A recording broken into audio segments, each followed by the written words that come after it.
प्रभु तेरी वाणी जीवन की रोटी, नैनों की ज्योति अंधेरा मिटाती।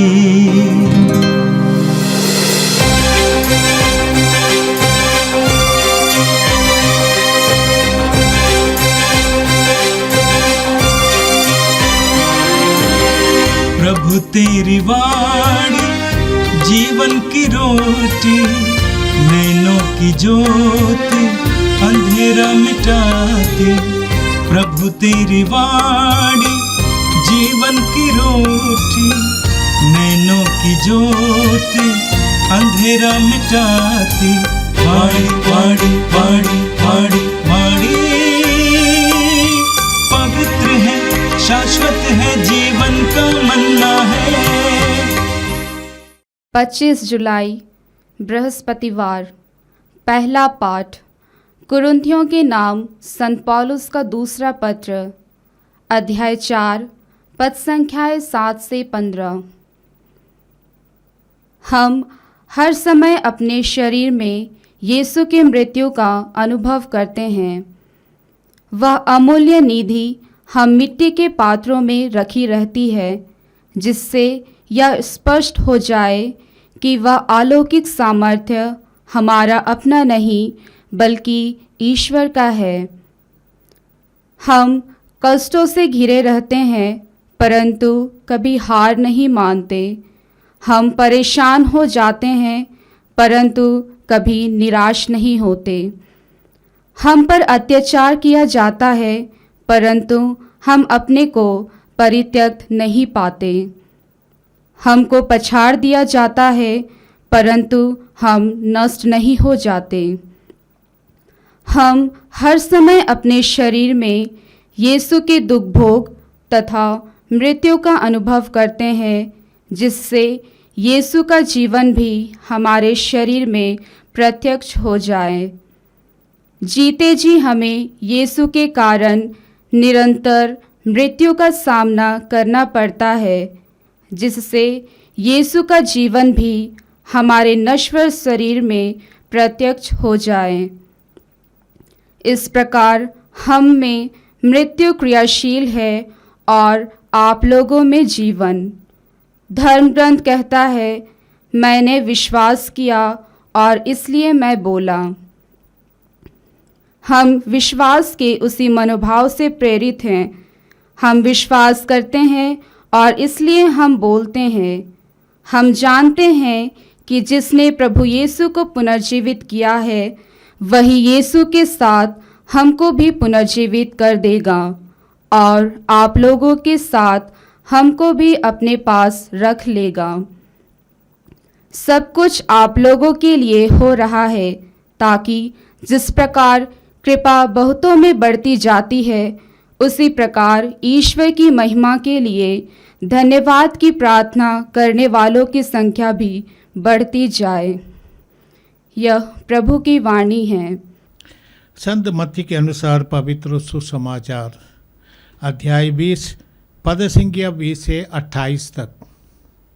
जबेदी के पुत्रों की माता अपने पुत्रों के साथ यीशु के पास आई और उनसे दंडवत करके उनसे एक निवेदन करना चाहा। यीशु ने उससे कहा, क्या चाहती हो? उसने उत्तर दिया, ये मेरे 2 बेटे हैं। आप आज्ञा दीजिए कि आपके राज्य में एक आपके दाएं बैठे और एक आपके बाएं। यीशु ने उनसे कहा, तुम नहीं जानती कि क्या मांग रही हो। जो प्याला मैं पीने वाला हूँ, क्या तुम उसे पी सकते हो? उन्होंने उत्तर दिया, हम पी सकते हैं। इस पर यीशु ने उनसे कहा, मेरा प्याला तो तुम पीवोगे, किंतु तुम्हें अपने दाएं या बाएं बैठने देने का अधिकार मेरा नहीं है। वे स्थान उन लोगों के लिए हैं जिनके लिए मेरे पिता ने उन्हें तैयार किया है। जब 10 प्रेरितों को ये मालूम हुआ तो वे दोनों भाइयों पर क्रुद्ध हो गए। यीशु ने अपने शिष्यों को अपने पास बुलाकर कहा, तुम जानते हो कि संसार के अधिपति अपनी प्रजा पर निरंकुश शासन करते हैं और सत्ताधारी लोगों पर अधिकार जताते हैं। तुम्हें ऐसा बात नहीं होगी। जो तुम लोगों में बड़ा होना चाहे वो तुम्हारा सेवक बने, और जो तुम में प्रधान होना चाहे वह तुम्हारा दास बने। क्योंकि मानव पुत्र भी अपनी सेवा कराने नहीं बल्कि सेवा करने और बहुतों के उद्धार के लिए अपने प्राण देने आया है। यह प्रभु का दिव्य सुसमाचार है। प्यारे भाई और बहनों, आज पवित्र कलीसिया संत याकूब का त्योहार मनाती है। यीशु के 12 शिष्यों में से एक था याकूब, उसका भाई जोहन, और ये दोनों पेतरुस के साथ 3 ऐसा विशेष शिष्य थे जिन्हें यीशु विशेष अवसरों पर अपने साथ ले जाते थे। जैसे जब जारूस की बेटी मरी थी, यीशु ने पेतरुस, जोहन और याकूब को अपने साथ ले लिया। पहाड़ पर जब यीशु का रूपांतरण हो गया, वहाँ पर भी ये तीनों यीशु के साथ थे। इसी तरह गत्सेमनी में भी हम जानते हैं इस शिष्य यीशु के साथ थे। आज के सुसमाचार में हम पढ़ते हैं याकूब के बारे में। याकूब और जोहन ने अपनी माँ को यीशु के पास लाए थे। तो आज वो संत का त्यौहार हम इसलिए मनाते हैं। वो प्रेरितों में से एक है। प्रेरितों का त्यौहार कलीसिया के लिए बहुत महत्वपूर्ण है। फीस्ट ऑफ द अपोस्टल्स, यीशु के 12 शिष्यों का जो त्यौहार हम मनाते हैं, क्योंकि हमें यीशु के बारे में जो कुछ जानकारी है वो प्रेरितों के गवाही से मिला है।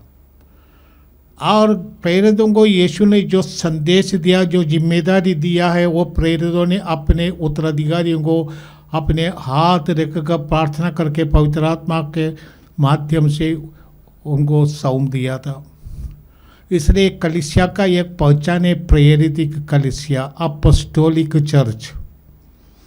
और ये केवल उन कलीसियाओं की जो परंपरा से प्राचीन कलीसिया है। आजकल बहुत लोग अपने अपनी कलीसिया शुरू कर देते हैं, जैसे बिलीवर्स चर्च एक नई कलीसिया और केपी जोगनन ने शुरू किया था, और इस तरह नई नई कलीसिया कई जगह, परंतु ये सब अपोस्टोलिक नहीं है, क्योंकि अपोस्टल से उनकी कोई कनेक्शन नहीं है। अपने लिए ऐसे लोग कनेक्शन बनाते भी है, वो अलग बात है। इसलिए प्रेरितों का त्यौहार बहुत महत्वपूर्ण रहता है। संत याकूब वो पहला व्यक्ति है जो प्रेरितों में से जिन्होंने यीशु के लिए अपना जान दे दिया। आज का प्रथम पाठ पौलुस का दूसरा पत्र से लिया गया है।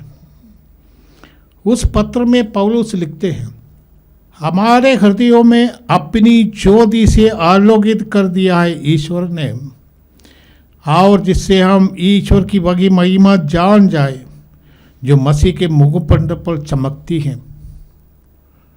एक सुसमाचार है यीशु के बारे में जो ज्ञान पौलुस को मिला है।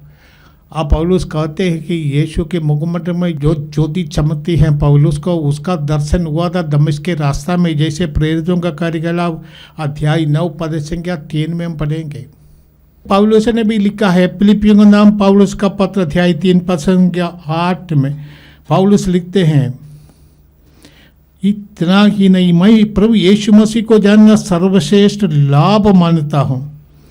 और इस ज्ञान की तुलना में हर वस्तु को हानि ही मानता हूँ। उन्हीं के लिए मैंने सब कुछ छोड़ दिया और उसे कूड़ा समझता हूँ। तो पौलुस के लिए सबसे बड़ी, पौलुस नहीं, हर विश्वासी के लिए यीशु को जानना सर्वोत्तम ज्ञान है, सर्वोत्तम वरदान है। पौलुस लिखते हैं, मिट्टी के पात्रों में रखी जाती ये अमूल्य निधि हम में, हम तो ये मिट्टी का बर्तन है, हम में ये निधि विद्यमान है। प्रभु यीशु का ज्ञान, सुसमाचार का ज्ञान, ये हमें वरदान के रूप में मिला है कि ये अलौकिक सामर्थ्य हमारा अपना नहीं बल्कि ईश्वर का है। सुसमाचार के माध्यम से हम पवित्र किए जाते हैं, इसीलिए कहते हैं यह ईश्वर का देन है, ये हमारा सामर्थ्य से नहीं, हम केवल मिट्टी का बर्तन है। पौलुस आगे कहते हैं कि हम कष्टों से घिरे रहते हैं परंतु कभी हार नहीं मानते, हम परेशान होते। जो विश्वासी है, जिन्होंने ये ज्ञान प्राप्त किए जाते, विश्वासियों का एक ग्रेस के रूप में हमको मानना है, कृपा के रूप में मानना है, उत्पीड़न सहना। इसकी वजह से विश्वासी अपने को पवित्र कर देते हैं। इतना ही नहीं, विश्वास का घोषणा करते हैं, आप विश्वास बढ़ते हैं। जहाँ पर भी कलीसिया उत्पीड़ित किए जाते थे, वहाँ पर कलीसिया का विकास होता रहेगा, कोई भी उसको रोक नहीं पाया। मैं समझता हूँ आज युग में भी कलीसिया का उत्पादन होते, कलीसिया में विश्वासियों का उत्पादन होती है। हाँ, और पूरे दुनिया में ऐसा उत्पादन किया जाता है। पौलुस कहते हैं कि उनके जीवन में जो कष्ट है, वो उत्पीड़न उनको सहते हैं। कहते हैं हम कष्टों से घिरे रहते हैं परंतु कभी हार नहीं मानते। हम परेशान होते हैं परंतु कभी निराश नहीं होते। हम पर अत्याचार किया जाता है किंतु हम अपने को परित्यक्त नहीं पाते। हमको पछाड़ दिया जाता है परंतु हम नष्ट नहीं होते। इसीलिए ये विश्वास का वरदान अपने बच्चों को देना हर एक माता पिता का, हर एक पीढ़ी विश्वासियों का, समुदाय का जिम्मेदारी होती है। इसलिए पवित्र वचन सुनना, सुनाना, प्रभु से जुड़े रहना, ये बहुत जरूरी है। नहीं तो विश्वास ही लुप्त हो जाएगा, विश्वासियों को समुदाय भी सदा के लिए लुप्त हो जाएंगे। जो हम विश्वासी हैं, विश्वासी उत्पीड़ित किए जाते हैं, और ऐसे जगह पर विश्वासी उत्पीड़ित किए जाते हैं, विश्वास समाप्त नहीं होता। पौलुस कहते हैं हम हर समय अपने शरीर में यीशु के दुख भोग तथा मृत्यु का अनुभव करते हैं, जिससे यीशु का जीवन भी हमारे शरीर में प्रत्यक्ष हो जाए।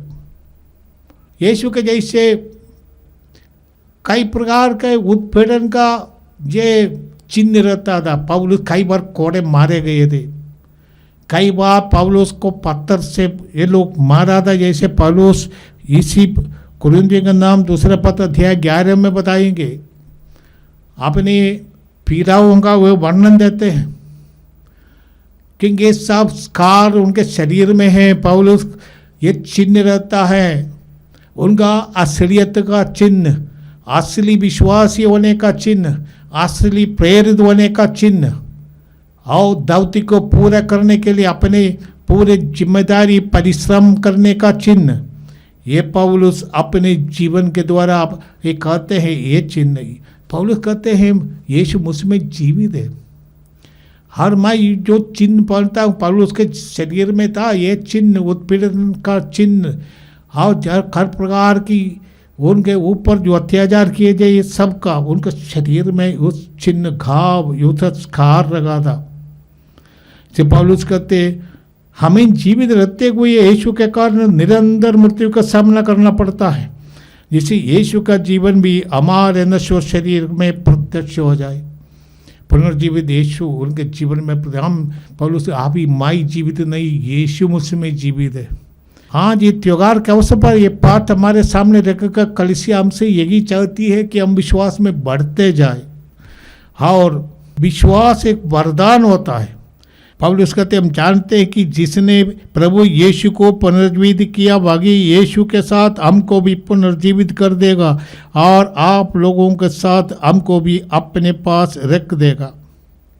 पौलुस कहते हम जो दुख सहते हैं इसका रिवार्ड है, प्रतिफल है पुनरुत्थान, जो हर विश्वासी को लिए ये गारंटी है पुनरुत्थान का। यीशु के साथ हम जी उठेंगे। यीशु ने भी कहा कि मैं उन्हें अंतिम दिन पुनर्जीवित कर दूंगा। और जो कलीसिया में सेवारत लोग जिनका जीवन में इतनी कठिनाई आती है, हमारे देश में भी हैं, कलीसिया में सेवा करने वाले लोगों के साथ ज्यादतियाँ होती है, उत्पीड़ित हो जाते हैं, अब पूरे विश्व में होते हैं। ये इसीलिए कि हम विश्वास में बढ़े और जिनका देखभाल ये जिसे हम करते गडरिया का काम करते हैं और मेमनों का वो भेड़ों का जिम्मेदारी जिनके ऊपर है वो मेमने और ये भेड़े इस चरवाहे के दुख बोझ से और विश्वास में बढ़ते जाते हैं। आइए हम प्रभु को धन्यवाद देते हैं आज के पाठ के लिए। और आज का सुसमाचार भी एक विशेष महत्वपूर्ण है। हम जानते हैं कि यीशु ने 12 शिष्यों को चुना था और पेतरुस इत्यादि ने कहा प्रभु हमने सब कुछ छोड़कर आपके अनुयायी बन गए हैं तो हमें क्या मिलेगा। उस समय यीशु ने उनसे कहा था मानव पुत्र जब वो पुनरुत्थान में अपने महिमामय सिंहासन पर विराजमान होगा तब तुम लोग भी 12 सिंहासनों पर बैठकर इस्राएल के 12 वंशों का न्याय करेगा। और आगे भी कहते हैं जिसने अब मेरे लिए घर भाई बहनों माता पिता पत्नी बाल बच्चों अथवा खेतों को छोड़ दिया है वह 100 गुना पाएगा और अनंत जीवन का अधिकारी बनेगा।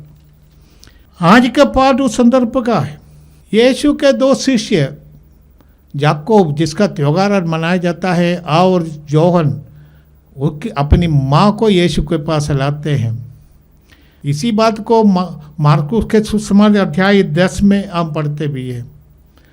मार्कुस के सुसमाचार में लिखे हैं कि योहन और याकूब स्वयं यीशु के पास आकर निवेदन करते हैं। निवेदन है कि मेरे ये 2 बेटे याकूब और योहन वे आपके राज में आपके दाएं और बाएं बैठे, एक बेटे को दाएं बैठा दीजिए और दूसरे को बाएं बैठा दीजिए। उनको सबसे बड़ा सत्ता का सिंहासन उस पर बैठाइए। यहूदी उस जमाने में सोचते भी कि जो मसीह आएंगे मुक्तिदाता आएंगे वो यहूदियों का राज्य की स्थापना करेंगे। और ये भावना से लोग सोचते हैं हम सत्य के सबसे बड़ी कुर्सी पर बैठे। राजनीति करने वाले भी यही सोचते हैं, सत्ता पाने के लिए राजनीति करते हैं और सबसे बड़े स्थान पर बैठे। बिजनेस वाले सोचे सबसे महान बिजनेस वाला बन जाए तो सबसे बड़ा बनना बहुत लोग सोचते हैं। ये साधारण है, जनता की एक ही भावना भी है। परंतु यीशु ने अपने शिष्यों से कहा ये तो लोगों की भावना है। यीशु ने उसकी माँ को ढांटा नहीं, ना तो योहन और उन याकूब को ढांटा नहीं। उनसे यीशु ने कुछ जैसे हम लोग तो ढांटते हैं कि क्यों ऐसे है, क्यों बोलने आई, तो यीशु ने ये नहीं कहा। यीशु ने कहा तुम नहीं जानते कि क्या मांग रहे हो। जो प्याला मैं पीने वाला हूँ क्या तुम उसे पी सकते हो। बाइबल में प्याला का अर्थ तो ये है cup of solvation, cup of blessings, परंतु इसका भी है कप ऑफ थियेस, आंसुओं का प्याला।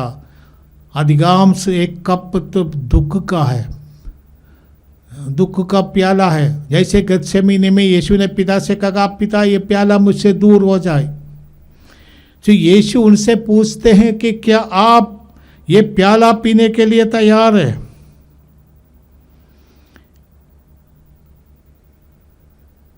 मार्कुस के सुसमाचार यीशु और पूछते हैं कि मेरा एक बपतिस्मा है, क्या तुम मेरा बपतिस्मा ग्रहण करने के लिए तैयार है। यीशु के लिए यीशु का दुख भोग एक बपतिस्मा है।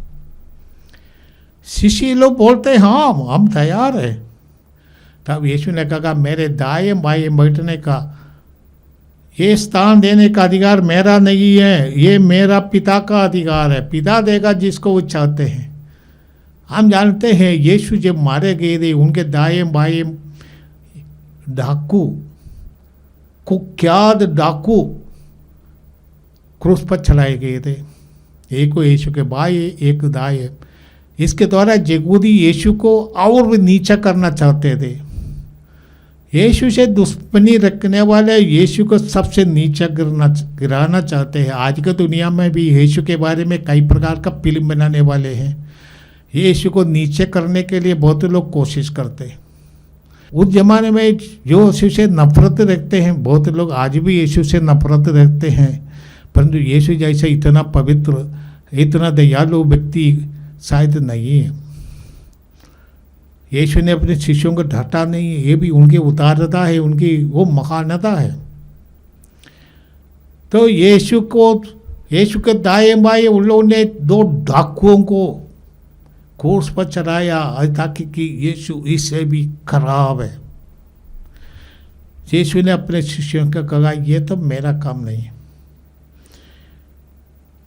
ये बात सुनकर 10 प्रेरित वो नाराज हो जाते भाइयों से, क्योंकि अरे हम भी एक कुर्सी पाना चाहते और अपनी माँ को लेकर, क्योंकि उनकी माँ यीशु की माँ का रिश्तेदार है। यहूदी संप्रदाय में जो भाई बहन सब कहते हैं यीशु के भाई यीशु के बहन इत्यादि बाइबल में भी आते हैं। बहुत लोगों से यीशु का वो सहोदर है, एक ही माँ के गर्भ से आई है। ऐसा नहीं है। हम पूरे उत्तर प्रदेश में हम एक दूसरे को भाई बोलते हैं, भैया बोलते हैं। उसी तरह यहूदी संप्रदाय में रिश्तेदार जो चाचेरा भाई, इतना ही गांव के लोगों को भी हम भाई बोलते हैं। तो यीशु का भाई या बहन कहना ये नहीं है कि ये लोग सब माँ मरियम के बेटे हैं या बेटियां हैं। और यीशु ने 12 से प्रभु यीशु ने ये कहा संसार की रीति तो एक ही है, जो अपने में सत्यवान है, सत्य में रहने वाला है, वो निरंकुश शासन दिखाना चाहते हैं। और संसार के अधिपति अपनी प्रजा पर निरंकुश शासन करते हैं और सत्ताधारी लोगों पर अधिकार जताते हैं। तुम्हें ऐसी बात नहीं होनी चाहिए। तुम लोग में बड़ा होना चाहता है वो तुम्हारा सेवक बने। यीशु ने ऐसा अपने को बनाया था शिष्यों को पैर धोकर। उस जमाने में पैर धोना गुलामों का काम था। गुलामी प्रथा उस समय थे। जैसे बाजार में हम लोग गाय बकरी खरीद सकते हैं या बेच सकते हैं, उसी तरह पुराने ज़माने में इंसान भी बेचे जाते थे गुलाम के रूप में। लोग अपने पड़ोस के गांव से भी या पड़ोस देश में जब जाकर लोगों को किडनैप करते हैं और बेच देते थे। आजकल के दुनिया में शायद ये नहीं है। अफ्रीका में कुछ देशों में ऐसा होते थे, मैंने सुना था। अंग्रेजों के शासनकाल में ये कॉलोनाइजिंग दुनिया में अफ्रीका से बहुत लोगों को उठाकर ले गए अमेरिका में बेच गया। गुलामी के प्रथा था। यीशु के ज़माने में भी ऐसा गुलामी की प्रथा है। और ये गुलाम है, उसका कर्तव्य है सबसे छोटा कार्य करना, और जो मालिक चाहते हैं उसको करना है। पौलुस कहते हैं आपके लिए वो अभी गुलाम नहीं है, आपके लिए वो भाई है। पौलुस ने गुलामी का विरोध नहीं किया था, परंतु कहा अपने गुलाम को अपने भाई के जैसा हमें व्यवहार करना चाहिए। तो यीशु ने कहा तुम्हें जो मकान बनना चाहते हैं वो सबका दास बने। यीशु से आया है, तुमसे जो बड़ा होना चाहता है वो सबका सेवक बने। तुम्हें जो प्रधान होना चाहता है वो तुम्हारा दास बने। और यीशु ने स्वयं कहा देखो मानव पुत्र भी अपनी सेवा कराने के लिए नहीं बल्कि सेवा करने तथा बहुतों के उद्धार के लिए अपना प्राण देने आया है। गुलामी से लोगों को बचाने के लिए लोग प्रयत्न करते थे, यीशु भी ऐसा हमारे उद्धार के लिए अपने को आत्मसमर्पण कर दिया। आइए हम प्रार्थना करें। हे पिता, आज हम संत जाको का त्यौहार मनाते। प्रेरितों में से 12 प्रेरितों से उन्होंने पहला व्यक्ति है जिन्होंने अपना प्राण यीशु के लिए समर्पित किया। वो सबसे पहला शहीद है। प्रेरितों में से 12 में से यीशु के लिए अपना प्राण देने वाला। हम आज उनके त्योहार के अवसर पर प्रेरितों के लिए धन्यवाद देते हैं। अब प्रेरितों की परंपरा से जो विश्वास का वरदान हमें मिला है, जैसे पौलुस ने कहा, ये सबसे मूल्यवान मोती है। हम इंसान, पापी इंसान, मिट्टी के बर्तन जैसा है। हमें ये वरदान मिला है। हमें चाहिए कि ये वरदान हम अपने संतति को, अपने उत्तराधिकारियों को, अपने बच्चों को दे, ताकि ये भी अनुग्रहित हो जाए। हे प्रभु, हम धन्यवाद देते हैं विश्वास के लिए, उत्पीड़ित किए जाने वाले सभी लोगों के लिए, उनके विश्वास के लिए, उनके हिम्मत के लिए। उनके विश्वास और उत्पीड़न के कारण ही हमारा विश्वास दृढ़ होते हैं। प्रभु यीशु ने हमें कहा कि हमें पुनरुत्थान का वरदान मिलेंगे। जो यीशु के लिए जीते हैं, मरते हैं, ये सब प्रभु अंतिम दिन उन सबों को पुनर्जीवित कर देंगे। पुनरुत्थान, नया जीवन का वरदान मिलेंगे। आज प्रभु यीशु ने अपने शिष्यों को सिखाया कि सबसे मकाम बनने का अर्थ ये नहीं है सबसे बड़ी कुर्सी पर बैठे अधिकार पाए, परंतु सेवा करें। कलीसिया में सेवा की भावना बहुत है। बहुत लोग सेवा करके हमारे लिए नमूना किए। आधुनिक युग में मदर तेरेसा ने किया है, पीटर डामियन ने किया, जो कुष्ठ रोगियों की सेवा के लिए गए थे। सुसमाचार की सेवा में बहुत लोग समर्पित है, अपना पूरी जिंदगी यीशु के लिए दिए हैं। यीशु के नाम पर अनाथों की सेवा करें, यीशु के नाम पर बच्चों को सिखाए, यीशु के नाम पर पैरिश जब जो पास्टरल वर्क में लगे रहे पूर्ण रूप से। प्रभु इस सब भावनाओं के लिए, इस समर्पण के लिए, उनकी सेवाओं के लिए धन्यवाद देते हैं। विश्वास का वरदान से पूरे दुनिया आलोकित हो जाए। जैसे पौलुस ने कुरिन्थियों के नाम पत्र में लिखा है, यीशु के मुखमंडल में जो शोभा है वो शोभा सबों के लिए है। सब लोग इस शोभा में भागी बनने के लिए बुलाए गए हैं। अब पूरे विश्व उस शोभा से, यीशु के इस रोशनी से चमक उठे। ये प्रार्थना हम करते हैं हमारे प्रभु क्रिस्त के द्वारा, आमीन। प्रभु तेरी वाणी जीवन की रोटी, नैनों की ज्योति अंधेरा मिटाती। वाणी वाणी